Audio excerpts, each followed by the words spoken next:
നിങ്ങൾ ഈ സമൂഹത്തിൽ അനുഭവിക്കുന്ന ഈ പ്രയാസങ്ങൾ, അതിന് മറുപടിയില്ലാതെ, അതിന് പരിഹാരമില്ലാത്ത നിലപാടുകൾ ഈ പാർട്ടി സ്വീകരിച്ചപ്പോൾ, ഈ ഗവൺമെന്റ് സ്വീകരിച്ചപ്പോൾ, പാർട്ടിയുടെ സീമകൾ ലംഘിച്ചുകൊണ്ട് ഈ നാട്ടിലെ ജനങ്ങളോട് വിളിച്ചു പറയേണ്ടി വന്ന ഗതികേടിന്റെ ഉടമയാണ് PV അൻവർ.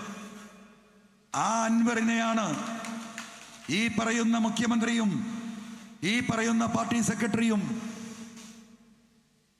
പടിക്ക് പുറത്താക്കിയത്. പാർട്ടി പറഞ്ഞതനുസരിച്ചില്ല. പാർട്ടി പറഞ്ഞതെന്താ അനുസരിക്കാത്തത്? ഞാൻ പരസ്യ പ്രസ്താവനകൾ നടത്തിയപ്പോൾ പാർട്ടി നിർത്തണമെന്ന് അഭ്യർത്ഥിച്ചു. ഞാൻ നിർത്തിയല്ലോ. ഞാൻ ഫേസ്ബുക്കിൽ പോസ്റ്റ് ഇട്ടു, പാർട്ടിക്ക് ഞാൻ കീഴ്പ്പെടുന്നു, പൊതുവായിട്ടുള്ള ഒരു പ്രസ്താവനയും ഞാൻ നടത്തില്ല.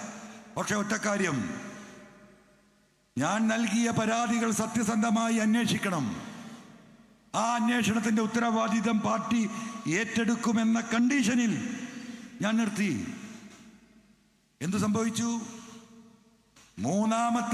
രണ്ടാമത്തെ ദിവസം കേരളത്തിന്റെ മുഖ്യമന്ത്രി പത്രക്കാരോട് പറഞ്ഞതെന്താ? ഈ കള്ളക്കടത്ത് സംഘത്തിന് സഹായം നൽകുന്ന ചില ആളുകൾ ഈ പോലീസിനെതിരെ ഉന്നയിച്ച ആരോപണങ്ങൾക്ക് പിന്നിലുണ്ടോ എന്ന് പരിശോധിക്കൂ. അപ്പൊ പത്രക്കാർ ചോദിച്ചു, അല്ലേ? നിങ്ങളല്ല ചോദിച്ചത്, അതാരാ? PV അൻവറാണോ? എന്താ മറുപടി? എനക്കറിയില്ല. അത് നിങ്ങൾ പറഞ്ഞോ? എന്താണ് അർത്ഥം സഖാക്കളെ? PV അൻവർ ഈ കൊള്ള സംഘത്തിന്റെ പിന്നിൽ അല്ലേ? ഈ സംഘത്തിനല്ല, മറ്റൊരു സംഘത്തിന്റെ പിന്നിൽ. ആ സംഘത്തലവൻ PV അൻവർ കഴിഞ്ഞോ? പിന്നെന്താ പറഞ്ഞത്? ഗവർണർ ഒരു കത്ത് നൽകിയിട്ടുണ്ട് അൻവറിനെ പറ്റി അന്വേഷിക്കാൻ. പേടിപ്പിക്കുക അല്ലേ? ഗവർണർ ഓഫീസുമായി ഞാൻ ബന്ധപ്പെട്ടു. ഗവർണർ അങ്ങനെ ഒരു പരാതി നൽകിയിട്ടില്ല.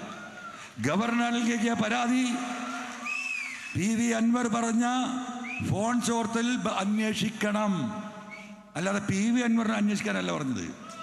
ഇപ്പൊ എന്താ ചെയ്തത്?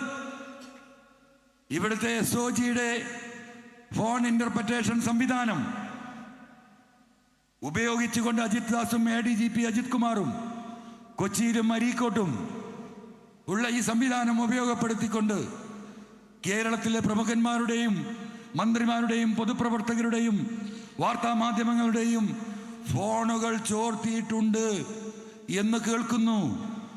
അവിടെ ജോലി ചെയ്യുന്നവർ ഇന്ന ആളുകളാണ്.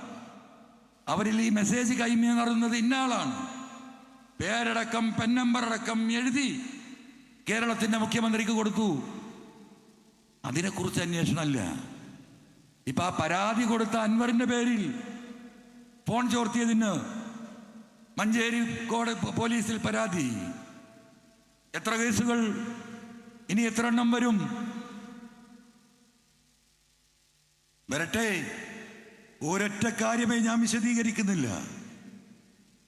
നിങ്ങൾക്കെല്ലാം അറിയുന്ന കാര്യങ്ങളാണ്. മണിക്കൂറുകൾ സംസാരിക്കാൻ ഞാൻ എഴുതി കൊടുത്തിട്ടുണ്ട്. പക്ഷേ ഞാൻ അതിലേക്ക് ഇപ്പൊ കിടക്കുന്നില്ല.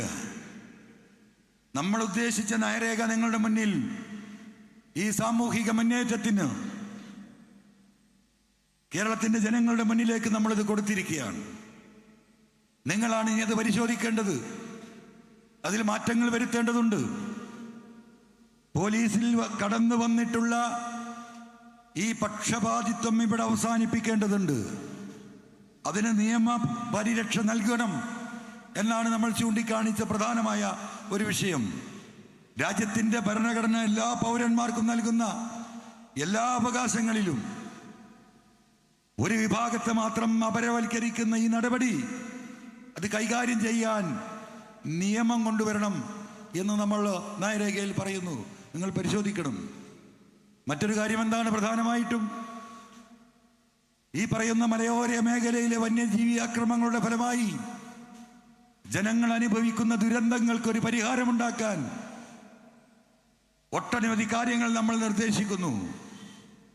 പക്ഷേ ഈ മലബാരത്തിൽ മുഴുവൻ ജനങ്ങൾ ഇറങ്ങിപ്പോകണമെന്ന് ആഗ്രഹിക്കുന്ന പശ്ചിമഘട്ടത്തിന്റെ ജനവിസ്തൃതി, ഭൂവിസ്തൃതി വർദ്ധിക്കണമെന്ന് ആഗ്രഹിക്കുന്ന ലോകത്തെ പല സംഘടനകളുമുണ്ട്.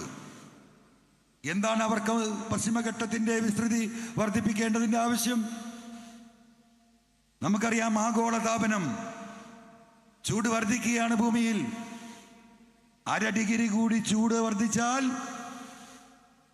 ലോകത്തിലെ ഐസ് മലകൾ ഉരുകുമെന്നും ആ ഐസ് മലകൾ ഉരുകി വെള്ളമായി കടലിലെത്തിയാൽ ഇന്നത്തെ സീ ലെവലിൽ നിന്നും 1 മീറ്റർ 1.5 മീറ്റർ ഉയരം മാത്രമുള്ള